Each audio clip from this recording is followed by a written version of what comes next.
I have a lot of energy because I literally have been typing into these slides like 3 seconds ago. So I'm hyped about how this is going to go. um, so this talk is about creating add-ons for Node. How many people know what add-ons for Node are? Okay, cool, lots of people. Um, so essentially add-ons are the Node version of C extensions. So you can take C code, C libraries, and expose them as JavaScript APIs. I'm kind of going out of order here, so we'll see. Who am I, first of all? I'm Marco Rogers, very newly minted, started working at Yammer in San Francisco. So I'm also like one of the Node guys from very early days. I was like lurking on the mailing list when it first showed up, and like, remember 0.1.33, which really kind of felt like it was a node and that you could use it for something useful, and it stayed 3.3 for a long time. I've been around for a while. I kind of fell into doing Node add-ons. It's kind of a story, but we don't have a lot of time. I have a tremendous amount of slides, and we're not going to make it through those because I want to do something else too. So. So let's keep it moving. I'm also the maintainer of libxml.js, one of the biggest Node add-ons, easily one of the most complex. It is bindings to libxml2, which is the giant, super compliant C library for dealing with XML and HTML. People familiar with that, pretty much? So, okay. And just a shout out to Jeff Smick, who actually started the project, handed it over to me. At a certain point, so I'm the primary maintainer now, but I wanted to give him a shout out real quick. So let's go through the kind of boilerplatey stuff, and then we'll look at what kind of an add-on looks like, and then I really want to kind of pull up some code and look at it, because the reason I'm doing this talk, let me kind of just take a segue. The reason I'm doing this talk is because no one else was doing this talk. And Node add-ons are actually, I think, extremely important. There's not a lot of community around them yet, and we need to make more of them. So I'm the guy that's not afraid to stand up here and look stupid while I talk to you about it, and because I don't have all the knowledge that I need, so I need to bring you guys in. So that's what I'm trying to do, right? Okay, so an add-on is just simply a way to bind C++ classes or functions into JavaScript. Okay. A better definition, a way to enable new JS APIs based on existing code. And that's a simple distinction, but it's important because we'll see in a little bit, you can and you should create your JavaScript API the way that you want it to be, rather than looking at the library and say, what does this do? Let me map this straight into JavaScript, right? And most importantly, I think, just for the purposes of organization, a Node add-on, when you create a Node add-on, you get one file, and it's like something .node. That's the extension. And Node sees that as a module that it's going to require, and it's going to have exports hanging off of it, just like any other Node module that you guys are familiar with. So that's also important, and we'll come back to that. Okay, so why would anyone want to do this? I just thought that this was something that I wanted to throw out there. C++ code is really fast. Everybody likes that. Writing it makes you feel kind of like a badass, especially if you are, strictly a front-end guy, like haven't done C since college. I'm describing myself. And then I jumped into it, and I was like, all right, I can do this, right? But it's hard. And the people who know C here are going to be like, well, you can leave. Sorry, because it sucks. And it's frustrating, but it's awesome because when you get into it, when you get back into it and you see stuff working, and you run a test of a JavaScript module versus a C module, and you get 2 orders of magnitude speed up, you feel like a badass, right?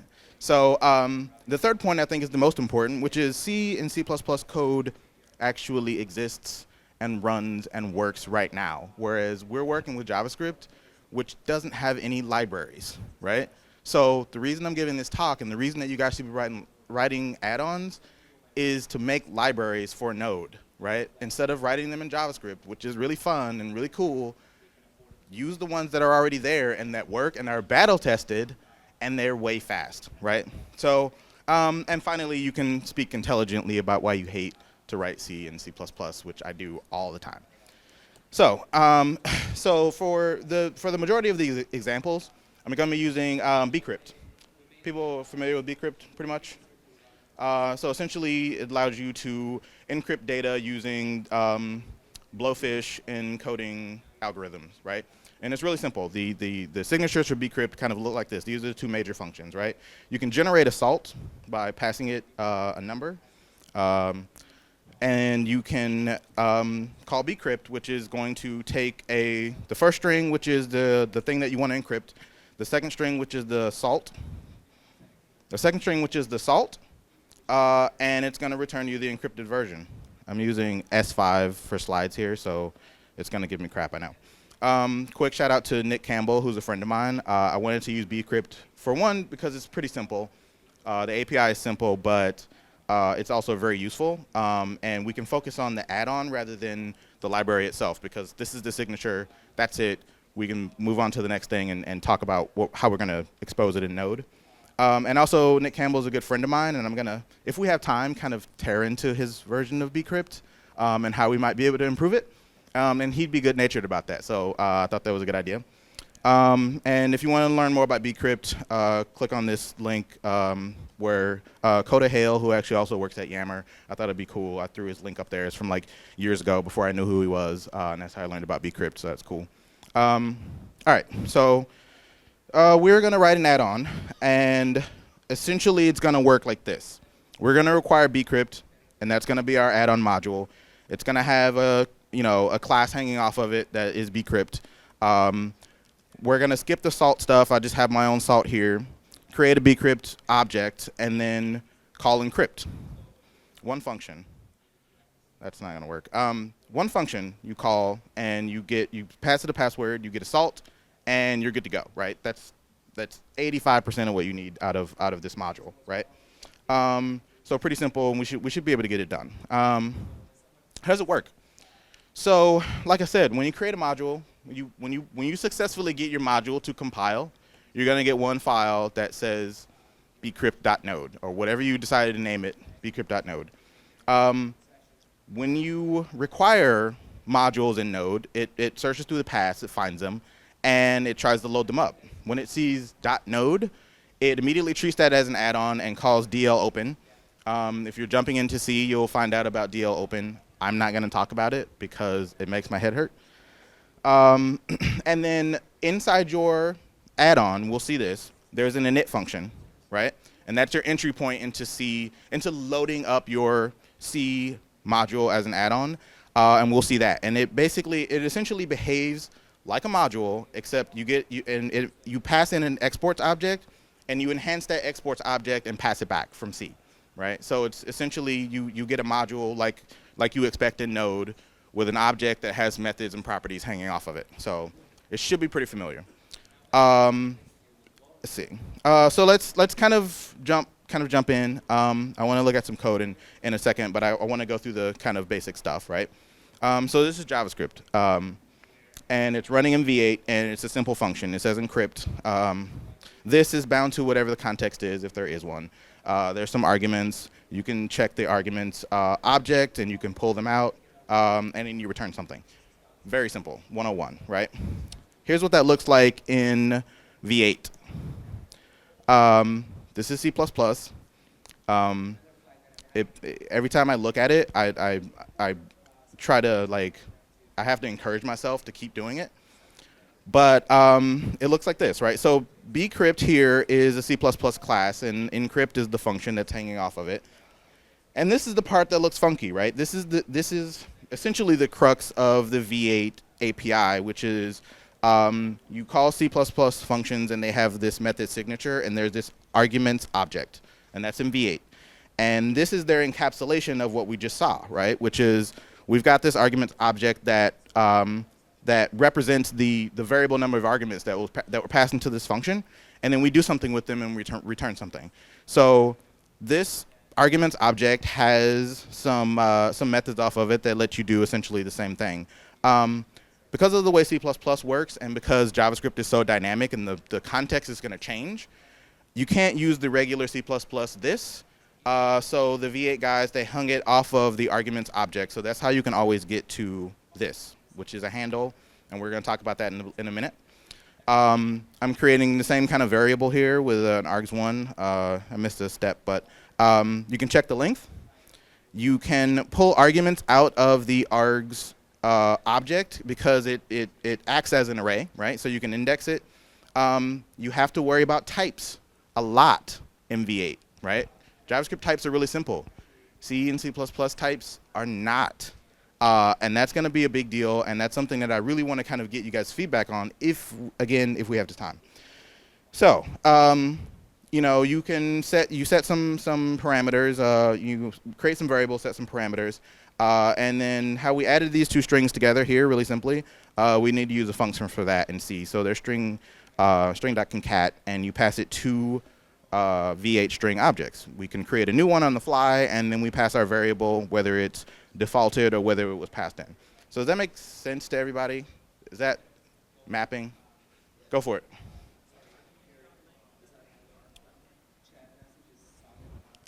Yes, that's a problem. That's a typo. Sorry. Like I said 3 seconds ago, I was doing this.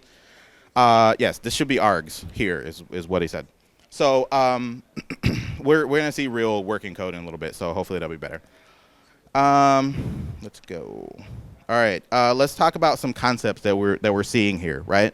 The type of this variable is a handle, and it should actually have a template parameter on it.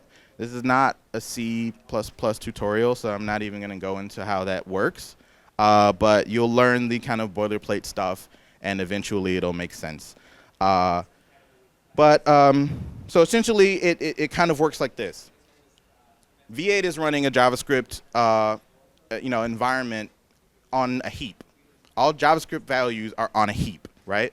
So when you're dealing with them in your C++ functions, you deal with handles. And a handle is a local reference to JavaScript values on the heap, right? So everything that you deal with that is a JavaScript value is going to go through handles, and then you essentially unwrap them to get at the C types underneath them. We'll see a little bit of that, hopefully. But like I said, I really want to get to the kind of the meat of things, right? This is kind of what I just said about handles. You need to unwrap handles to get to the data. There's also handle scopes. The reason that V8 went with this, and if you know anything about SpiderMonkey, they don't have any kind of concept like this. The reason V8 went with this is that they want to make it easy for you to clean up your references so that they don't leak. And the way that they do that is to have everything in a handle, and a handle makes sure that you're going through the right. It's named appropriately. It's a handle to whatever you're dealing with, and you always go through that handle. And they can track handles, and the way that they do that is through this handle scope object. You create a handle scope, and every time you get a handle, this object is going to track it, and when it goes out of scope by popping off, this function pops off the stack, it's going to clean out all those handles, right? So it keeps you from having a lot of memory leaks. It also creates a lot of headaches, and we'll maybe talk about that in a little bit, right? If I'm going too fast, please let me know, but I really want to kind of blaze and then see if we can see some code, right? There's two types of handles. There's local handles, which, like I said, are really important for cleaning up your temporary objects that you're dealing with in JavaScript. Those get collected as usual by a C stack popping off, and then there are persistent handles because you want to have when you get to your final destination of your return value, you want to have that persist so it can go back into the JavaScript environment and doesn't get collected, right? Because it's going to get collected unless there is a JavaScript reference to it. So you need to use persistent handles to make sure that, if you're dealing with stuff in JavaScript, you jump into C++ land and start doing something. Meanwhile, the V8 garbage collector decides to run, and it says, oh, you're not using this. I'll just clean it up. Then you're effed, right? You're kind of screwed. So, all right. So the way that you deal with that, handle scopes and handles, is like this. And this slide made more sense earlier, but you create a handle scope by just doing a local initialization of it. And as soon as you do this is the only line that you need. You're tracking handles within this function, right? Every handle you create within this function is going to get tracked and is going to get cleaned up when the function ends. So this is actually, the way this worked out is kind of a patch file, because what I had before I knew better, what I had was just, okay, I'm just going to return a V8 array, right? Like, so create a new array, it's basically like the empty brackets that we all know from JavaScript, and return it. And it was working fine 80% of the time until the garbage collector got to it, and then it was gone, and I was seg faulting, right? So that's what happens. Like, it's going to let you drag these handles around all the time until you try to use them, and the data underneath has been collected, and it craps out. That's what happens. So what you have to do is create scopes, make sure things get cleaned up, and then you have to close the scope. It's misnamed, I think, but essentially what it means is this is a local handle, but I'm going to pass it to the calling scope because I know that it's my return value, right? So you take this scope and you say, okay, for this handle, I know you have it tracked and you're going to try to screw me on this. Close it, pass it back, right? So this is very important. There are a lot of patches in libxml.js just doing this, right? And if you forget it, you will have problems. Okay. Next kind of concept I want to talk about really quick is, well, how do you deal with objects, right? You have your C library, it might be a C++ library, and they have classes. And you're going to want to hang some state off of those classes, and you're going to get to them when your extension calls your C methods, right? The way that you do that, or at least the Node way that we're providing to do that, is through Node Object Wrap. And to kind of keep things simple, all this does is take a C++ class and wrap it in a V8 handle, right? So you can pass that handle around, and it'll act like an object when it's in JS land. When you call into a C function, you take that handle and you unwrap it, and you get your C++ object back. It's really convenient. There's a lot of like tricky C magic going on in there. If you're not faint of heart, jump in there and take a look. But it's grimy, so just do what it says. So all right, and I mean basically it has two functions on it, right? It has wrap and it has unwrap. So object wrap.unwrap basically is going to take this context that's coming in with this function, and that's a V8 handle, right? Unwrap says, okay, unwrap this and give me back my C++ object, which is a Bcrypt.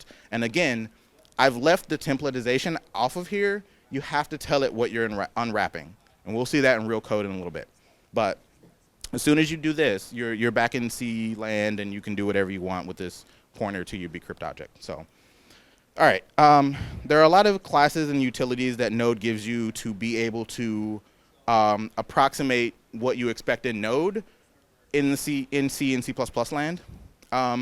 Things like event emitters are there, so you can subclass an event emitter on your C++ class and make it act like an event emitter. In C, you're calling emit, and you're giving it, the name close, and the callback thing is a little different. That's on the other side of emit, but we're not going to get to that because there's a lot, and we only have a half hour, and I'm already 20 minutes in. So, but on the other side, this is JavaScript, and these slides are super new. So this is a new connection in JavaScript. This represents your connection C++ class. You're making a new one, and you're treating it just like an event emitter, right? So it's going to go through C code. It's going to emit whatever you want it to emit, and once it comes out of the module, it behaves like Node, and it's awesome, right? So if you learn the kind of paradigms and the techniques to write your modules such that they behave like Node, you'll write way better add-ons, and people will be really happy. There's lots of other stuff. I'm going to start breezing just a little bit. So I'm at the end. There's lots to cover here. I didn't go through throwing exceptions, right? You need to do that. Object wrap also has a ref. It's kind of a reference counting thing where you can, when you have to do asynchronous actions and you're essentially off of the V8 thread, to keep the garbage collector from collecting your objects like it's supposed to do, you have to tell it that it's referenced, and ref is the way that you do that. There's code around that too. I really want to just point you guys at a lot of examples and have you kind of go in, refer to these slides, and maybe it'll make more sense. But half hour, so let's keep going. Signatures are the way that you make sure that the object that you're calling methods on goes with your module, right? Because there's a disconnect between the C++ classes and the functions, because JavaScript is so dynamic. I can take, you know, a function and detach it from this object and call it, right? And JavaScript is not going to know that it goes with that object because there's a C++ class under it, and if I try to reference it, it's going to crash. It doesn't know that. So signatures are really important also, but the thing is, you can get really far without doing any of this stuff, and you feel awesome about it, and it's working until it doesn't. And so you have to start finding all of these techniques to shore up your code and make it more robust. So I'm throwing this stuff in here, but as you guys dig in, like, you know, I'm trying to get the conversation started here. So I know about this stuff. When you run into it, like, please let's start talking about it. All right, there's lots more slides, but let's stop and kind of look at some code here and see if we can get through at least a little bit, right? All right, so I've got Bcrypt here, right? There's several files here. There's a .h file, which is the headers for Blowfish and Bcrypt. There's bcrypt.cc, which is the actual implementation of Bcrypt. It has those two, that gensalt and that encrypt function in C that I showed before. And there's Blowfish here. So this is that's the extent of the C library. That's it, right? And then these two files are your Node Addon. So these 5 files, if you put the right things in them, you get this little module that will do Bcrypt for you, and I think that's really cool. So let's see how far I can get. Hang on just a sec. Is this also on? Can you hear? No. Can I get this on some kind of way? Hello? Can you hear? All right. Cool. Those are my slides. Let's get rid of those. This is Emacs, so God help me if I can't get through this. But yeah, I'm gonna blow them up. Let me just find what I need first.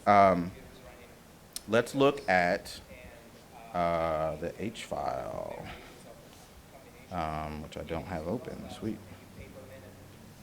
All right, so source bcrypt node H. All right, so here's our header file, right? Here's what we want our module to do. It's going to have a class. It's going to be called Bcrypt. Oh, yeah, sorry. Nope, that didn't work. There we go. Yeah, all right. I do use Emacs. I don't have to blow it up very often. So, so here we go. You've got your Bcrypt object, and you've got you subclassing object wrap so that it will behave sanely when you want it to stick around, right? And there's three functions here, right? There's a static version of initialize, which we'll see in just a second. That's how you're going to essentially initialize your module and populate it with methods. There's a new function, which is your constructor for this Bcrypt object. In JavaScript, when you call new Bcrypt, it's going to call this new function, okay? And there's encrypt, which is the V8 version of this encrypt function that you're going to call. So these are, if you remember the slides, that's the extent of what this module does. You get an object, create one, call encrypt. That's it, right? So this is the extent of what we need for this. Now let's look at the C file.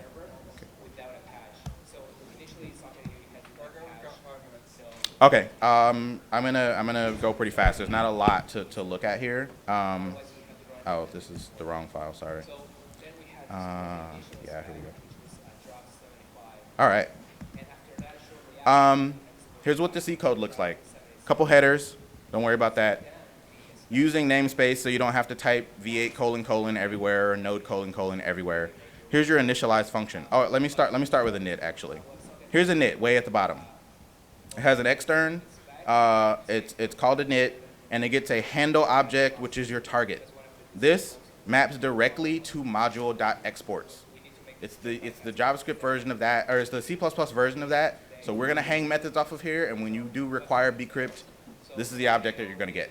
And all we do in this init function, like I said, this is just a portal in, is we initialize it by passing it into initialize, right? Here's where we get into to V8. I can't do too much to explain this because I have 5 minutes, but here are the things that are happening here, right? We're making a function template, And what this says is we're making a new function template.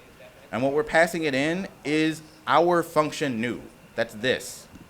We're telling it, we're making a new JavaScript function template that's going to be mapped directly to this C++ new function. Okay? So when we call new Bcrypt, it's going to call this. We have to do some V8 stuff, like set some internal fields. You'll learn about that. There's some other, this is our gensalt function, which I commented out.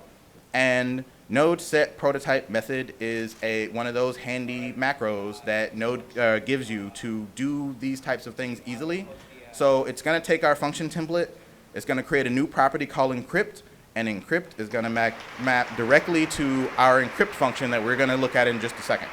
So when you call encrypt on this object, it's going to map to this C++ function. So there's that. And then finally, so what we have now is a new constructor, essentially, right? When we do new Bcrypt, that's this. This is a function template, right? We've mapped it to encrypt. So we've got a function called encrypt. And then what we're creating now is a new symbol called Bcrypt, mapping it to our constructor, and then we're good to go. We've got our constructor here, we've got our encrypt function here, we've hooked them up, and then we've attached that off of this target.set Bcrypt get function. Cool, pretty much? Sweet, all right. So new is really simple. We create our handle scope, we always need those. We create a new Bcrypt C++ object, and then we wrap it. So this is a function that comes off of object wrap, and it says take this C++ function and wrap this handle around it. And the handle that we want is the context of this new function. Okay? So args.this is going to return our handle. We're going to pass it into wrap, and now we have a JavaScript handle with our C object underneath, and they're going to go together until they get collected. Okay? And then we return our object. You have to do this you don't have to do this explicitly in JavaScript. You have to do this in C++ to return your object when you do constructors. Encrypt. This is the meat of it. This is the only thing that this module does. Handle scope. Unwrap our Bcrypt object, because we're calling Bcrypt.encrypt. Unwrap it by calling unwrap, and we have to tell it it's a Bcrypt object, right? You've seen this. Now we have our C++ object. Now we're going to pull the arguments out. The first one is our password. Second one is our salt. All of this is dealing with conversion from JS to C types. All of this, okay? Turn it into a string because it's of type handle value. Value is the highest, the highest level in the hierarchy of values in V8. So it's a value. Turn it into a string. We know it's a string because we built this and we're writing the code for it. If you don't know what it is, this gets way harder, but we know what it is. UData and USalt, I'm turning into UTF-8 values, and then I'm pulling those out into char stars. You have to go through these steps usually, right? You can write a macro around it, but essentially, we went from JavaScript strings to C char stars. Now we have our data, right? And then this is the library. Call Bcrypt on those two things and get back a char star. Sorry. So I think the rest of this makes a lot of sense, right? We're creating a new string with our new Bcrypted value, and we're returning it. That's it. Like you just created a module, right? I didn't get to how to build this, and I don't think that's bad because that part sucks. But definitely come talk to me. Let's look at this stuff. I'm going to post all the slides, which have way more information about all the stuff that I did not get to. But do we have any time for questions at all? What's that? Where's the code? Oh, yes. It is going to be at, it is not up yet. It is going to be at, it is going to be on GitHub, yes. It's in one of these slides where it will be. The repository is there. It's just empty. I'm going to put the slides up. What's that? What's your GitHub handle? Polotech. It's on the first slide. That's me. Everywhere. Twitter, GitHub, IRC, whatever. So come talk to me. We need to do more of these.